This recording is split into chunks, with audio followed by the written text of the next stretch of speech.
noon guys, noon may nilakad kami, mas mataas.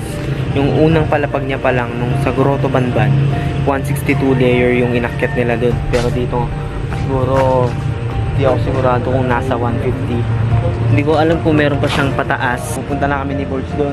Pupunta na kami sa taas. At lilibutin namin tong lugar na to guys. Bakit na nga kami doon sa may Birhen.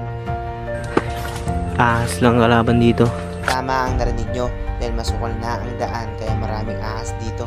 Pati mga upuan, binalot na ng mga damo. Ang layo na sa mga itsura niya noon. Sa itsura pa lang, talagang napabayaan na. Napakalayo na ng itsura niya talaga noon. Pero ngayon, masukal na ang daan at hindi na mapuntahan.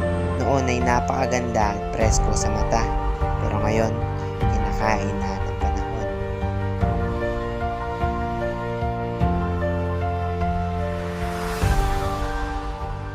Ito na yung oras nung minakit na namin ang grotto.